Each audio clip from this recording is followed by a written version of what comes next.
So the first thing we are going to look at is the anatomy of Android applications, or what components are contained in an application. Okay, yeah, and you'll find that one Android application can contain various core component objects. Okay, but we can be able to identify 4 major components. Okay, in an Android application, where we have activities, we have services, okay, we have broadcast receivers and content providers. Okay, those are the components we'll be making use of, and I want us to look at what is the difference between these components. Okay.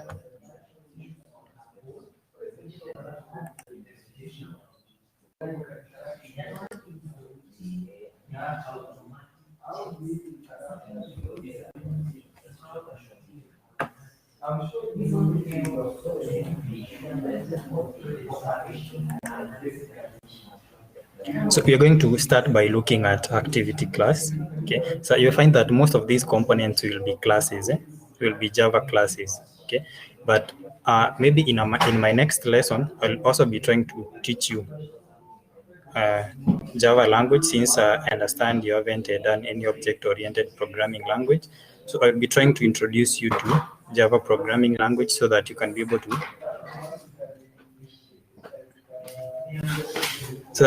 to understand how maybe you'll be able, because now Java will be a very major component in your, you'll not be able like to create applications which are working without invoking the use of Java. Okay, yeah. So and an activity class is object similar to a Windows form. Okay, or we can say now an activity is a single screen. Okay, it's just a single screen. For example, if you try to imagine of maybe an email app, okay, we could have one screen or one activity which is displaying all your emails. Okay, if I wanted to maybe send an email from my email application, I need to click on a compose button. Okay, so when I click on compose, it's expected to open another activity for me to be able now to input some the information containing the email that I want to send.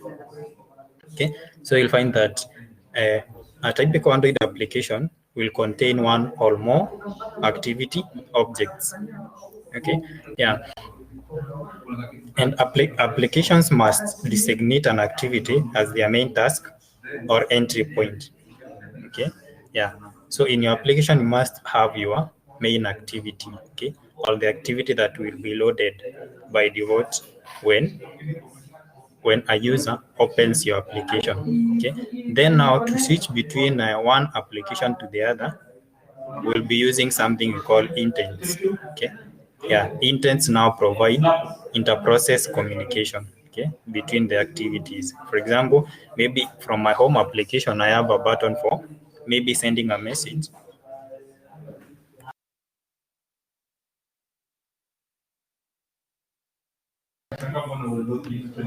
So like I've said now, for the activities to communicate, now we need something called an intent. For example, I can create from my main activity, I can create an intent to open maybe a send message activity. Okay, yeah. So now an activity will correspond to a single user interface or a single screen on your application. So this is an example of an application that has multiple activities. Okay, yeah, we can see there are some tabs here, up here, such that when you click on any of the tabs up here, it opens a different activity like this one and this one. Okay, so that's basically what activities is all about.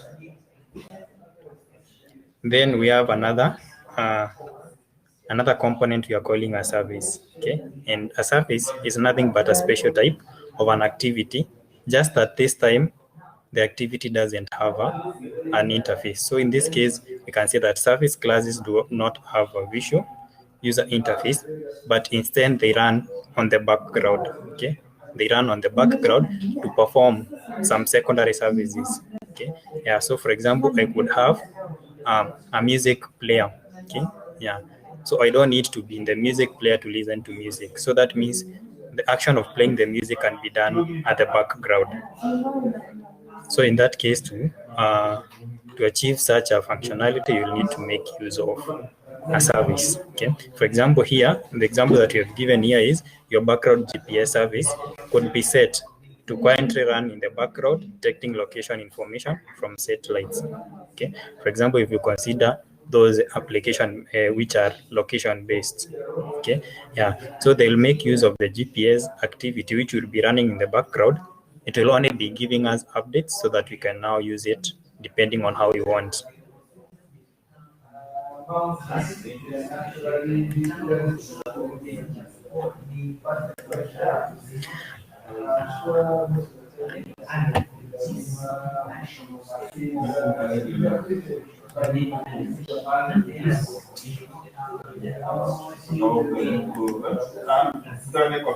Then we have another component you are calling a broadcast receiver. Okay, and a broadcast receiver is a component that enables the system to deliver events to the app outside of the regular user flow. Okay, yeah, allowing the app to respond to system-wide broadcast announcements. Okay.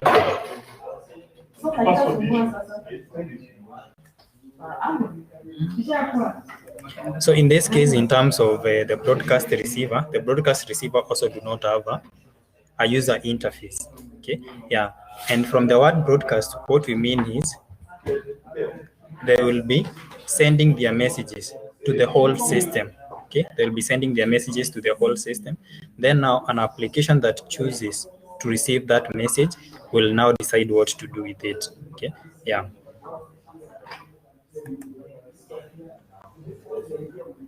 For example, you could consider maybe your calendar application. Okay, your calendar application, or maybe an alarm to post a notification to tell the user about an upcoming event. Okay.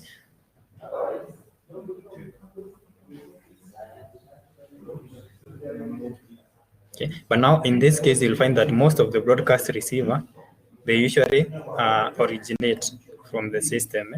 They usually originate from the system.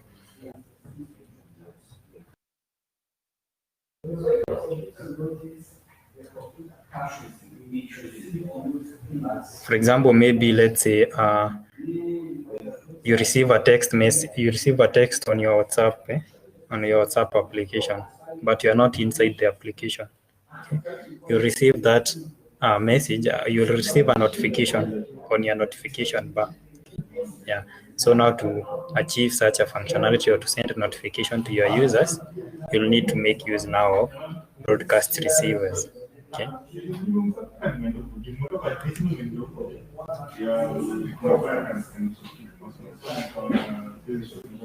Or maybe you could have a broadcast service like consider the battery low. Okay, the system informing you that the battery is low. Okay, so you could consider that also.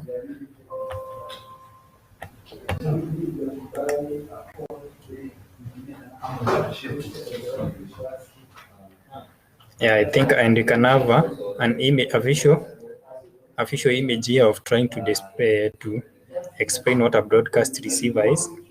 Okay, and you can see now there is an application which is sending a signal here. Okay, which is sending a signal here. So when these application sends, and maybe we can have three applications. Okay, we have this application which is sending an orange signal. We have this one which is sending a blue. Okay, and this one we have this one which is sending a green one. Okay, yeah. So now we have all of these signals being sent in your phone or in your system.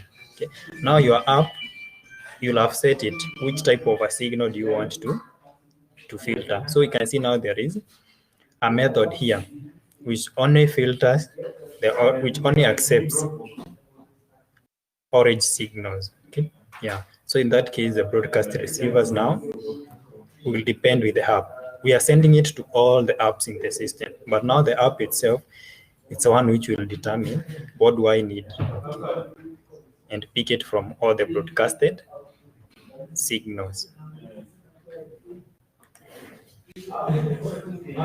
And then we have the content provider. Okay, and content provider is just a data centric service. Okay, and now the purpose of a content provider, just like the word sounds, is to provide content. Okay, and in this case we usually consider persistent data. For example, maybe files. Okay, or maybe you can think of an SQLite database. You can think of emails, maybe your contacts, your pictures. Okay? So in that case, we consider that a content provider.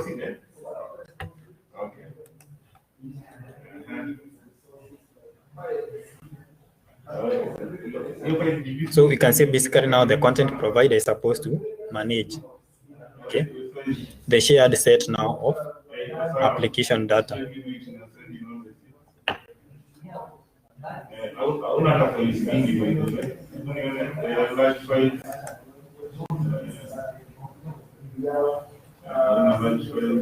So now in this case, you have your local data sets and cloud. You can have the local data sets or cloud data sets.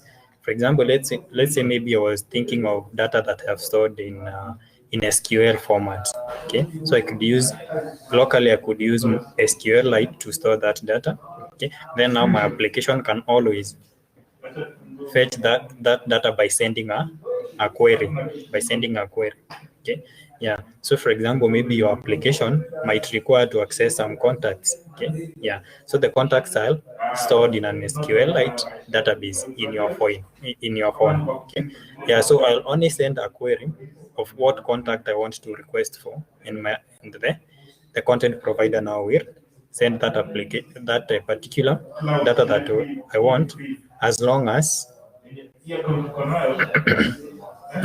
I have the permission to access that particular data.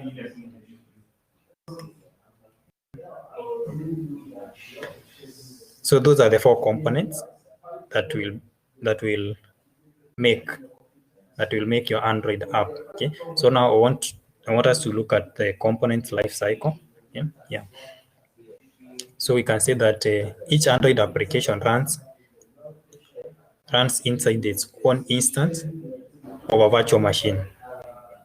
Okay, so at any point in time, several parallel virtual machines could be active. Okay, so that means this is in the example of what we call a multi-user environment. Okay, so that means at the same time we can have an application running different instances of its own self. Okay, in parallel, depending on what the application is doing. Okay, so that means you can be able to open up an application a number of times the same time. Okay, yeah. So in this case, we'll have different virtual machines. So for each application to be running on its own virtual machine to prevent interference or for security purposes. Okay, but now you'll come to find that as much as the application is running in its own instance, a device like an Android phone will have constrained resources. So sometimes the system or the operating system might need to stop a certain or to pause a certain application, so that just in case, for example, if we are running out of RAM and we have an application which has a higher priority, okay, yeah, so the operating system might need to pause that particular application. Or for example, maybe you can consider you are playing a game and then you receive a phone call. Okay, so now it's upon the operating system now to make sure that it switches from your Android from the game that you are playing to allow you to pick up that particular call, since in this case it means that the call is more important than maybe the game, or it has been given a higher priority, yet you cannot be able to do those two things at the same time. Okay, yeah. So now you will find that now your application at any moment, it might be in different states. Okay, it might be in different states. And now we have said like the decisions that determines what will make maybe your application to be suspended. Okay, one of the things that the OS will look for is the number and age of applications, component currently running. Okay, like for example, how big is the application? How much resources are the application occupied? Okay, then it can also look at the importance, like I've said. Okay, in this case, we consider maybe receiving a call more important than the game. I don't know how true is that. Okay, but now it depends on urgency of that particular activity. Okay, that is really that wants to run. Okay, also it will consider how much of available resources you have in your system. Okay, yeah, and maybe it can also put into consideration something like the application that I want to run, how much resources does it require, so that even if I stop the currently running process, will it satisfy the application that is coming in or that is incoming? Okay, yeah, so those are some of the considerations that now that the OS will be making when determining now how to switch between one activity and the other, or one application and another. Okay, so now here we have the live and dead in Android. All components execute according to a master plan that consists of a beginning and an end. Okay, yeah, so now there will be a request. When there is a request to start an application, that is basically when you go to your home interface and click on maybe an application like Play Store. Okay, so that means I'm requesting, I want to start this application. Okay, yeah, but then now when you're done maybe downloading or updating your application, you might want now to exit that application and switch to another one. Okay, at that time I make a request to destroy that particular application, maybe by clicking the back button or something else, or any button that might be enable me do exactly that, exit any application. Then we also have a sequence of in-between states. Okay, we can have an application which is running. Okay, but as much as it's running, it could be either active or inactive. Okay, yeah. So for example, maybe in on my WhatsApp home activity. Okay, and then maybe I open a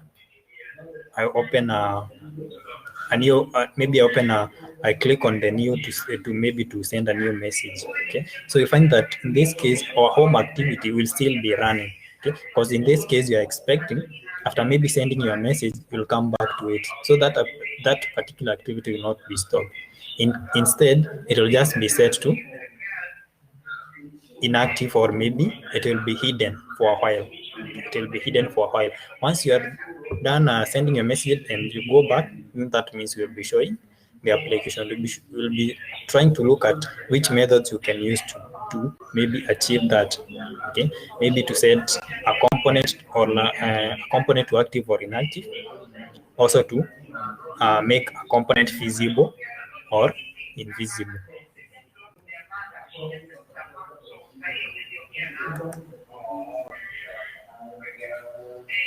So then we can look now at the activity stack. Okay, and what we mean by a stack is, if you want to understand what a stack is, you can think of a stack of coins. Okay, maybe I have 20 bob coins that I have placed on a table on top of each other. Okay, so that's also the same case that activities work. For example, if I've placed the coins on top of each other, and now I want to fetch one coin. Okay, so which coin will I fetch first? Will I fetch first? Is it the one that I placed last, or the one that I placed first?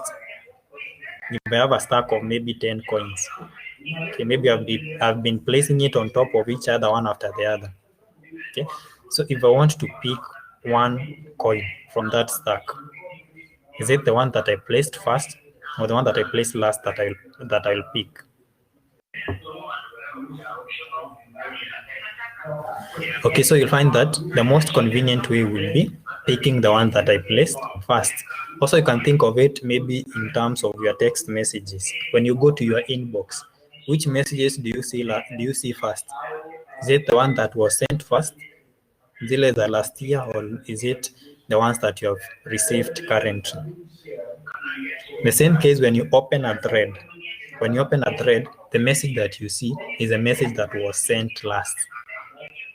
Okay, the one that was sent a bit earlier, you'll have to scroll up to find it. Okay, so that's the same case that an activity stack. That's how an activity stack works. For example, if I open my WhatsApp, it will load our main activity. Okay, it will load our main activity. Then if I click on new message, okay, it will load a compose message activity. Okay, maybe I'll click on send. Okay, and maybe my message will be sent. So now that means the activity that I pushed into the stack first was the home activity. Okay, then now I push the compose message activity next, or maybe it allowed me first to select the contacts. So the contacts activity was loaded. So the contacts activity will be pushed to the activity stack. Okay, then finally now the compose message activity will be shown, and so that means now the activity that I'm currently working on will be always on top of the stack, such that when I click on the back button, it will go back to the activity that is just next on top of the stack. Okay. So now to go back to when you click on the back button, the previous activity is the one that is loaded. But now from Android 4 and above, you have this button which you can be able to pick an activity by random without following that particular order.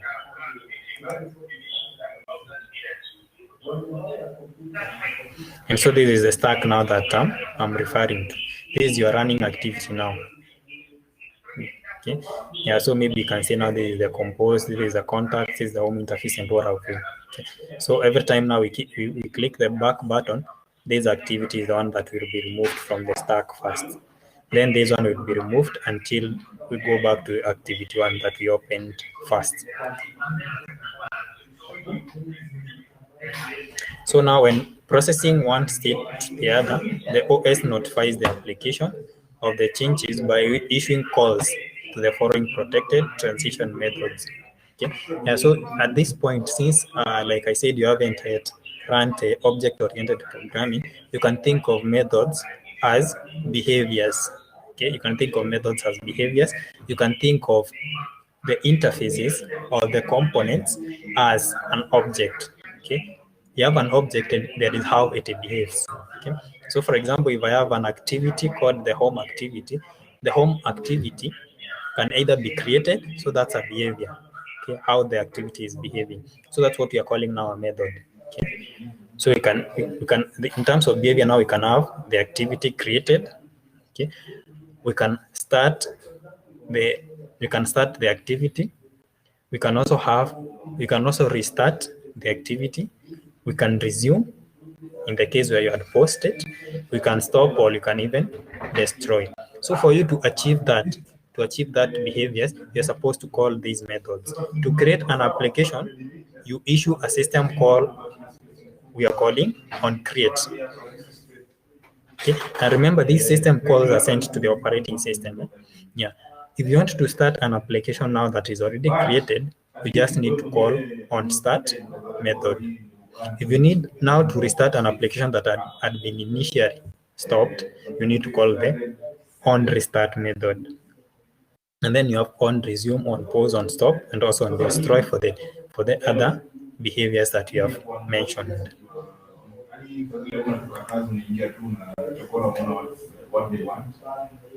For example, here we have some Java code, an example of some Java code that shows how the activities would look like in your code. I mean how the callbacks will look in your code. Okay, but basically we have those 7 callbacks that can demonstrate the states that your application can be, or the states that any component of your application can be in.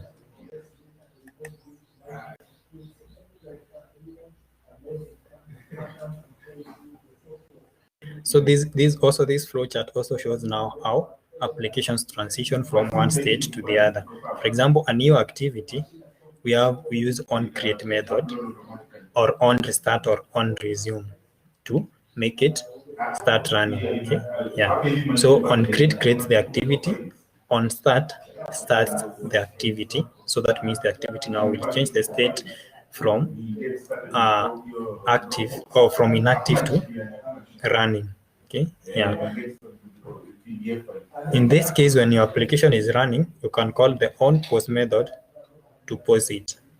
Okay? If it's paused, you can call the on resume callback method to make it start running again or feasible. Okay?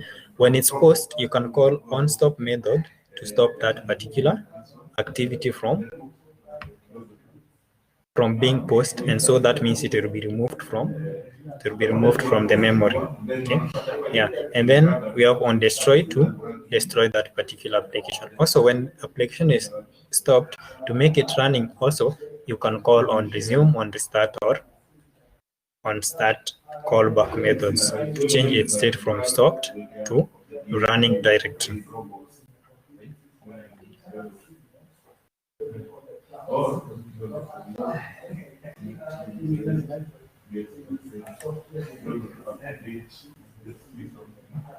Then you can say now your activity is active or running when it is in the foreground of the screen. That is when you are seeing the activity. When you're seeing the activity, that means it's active or in running states. Okay, yeah. So this activity has focus and its graphical interface is responsive to whatever the user is trying to do or whatever event the user is trying to, in which way the user, in any way that the user is trying to interact with that particular interface. Then your activity is paused if it has lost focus but is still feasible to the user. Okay, that is another activity sits on top of it, and that new activity is either transparent or doesn't cover the full screen. For example, maybe you can have a pop-up. Okay, so you can have a pop-up that is asking you to confirm something.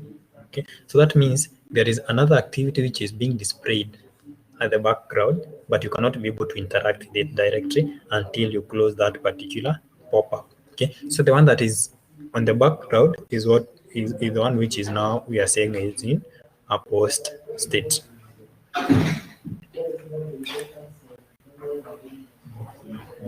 Then also your activity can be stopped. So your activity is stopped if it is completely obscured by another activity. That means it's no longer visible to the user. Okay, yeah. So now, unlike the one that we were considering now a pop-up, in this case, the activity is not visible at all.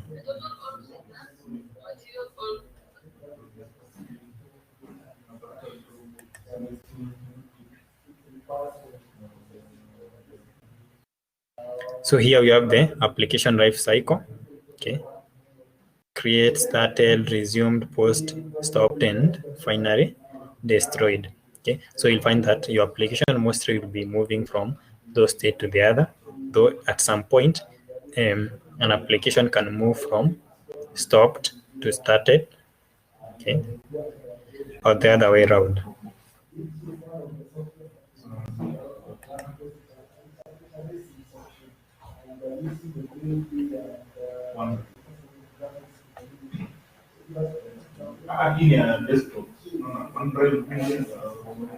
Then now we have an activity here where maybe you are required to create an application to demonstrate how the application moves from one state to the other. And in this case, you are required maybe to create an application with an interface that looks like this. Okay, where you only have an edit text box and a text view. I mean a button and a text view down here. Okay, yeah.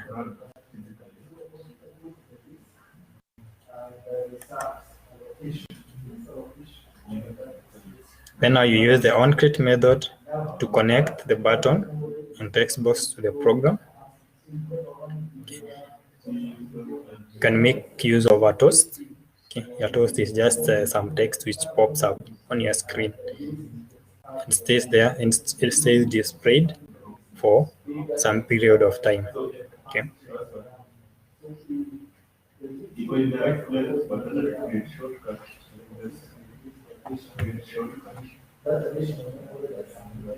So maybe you try that on your free time.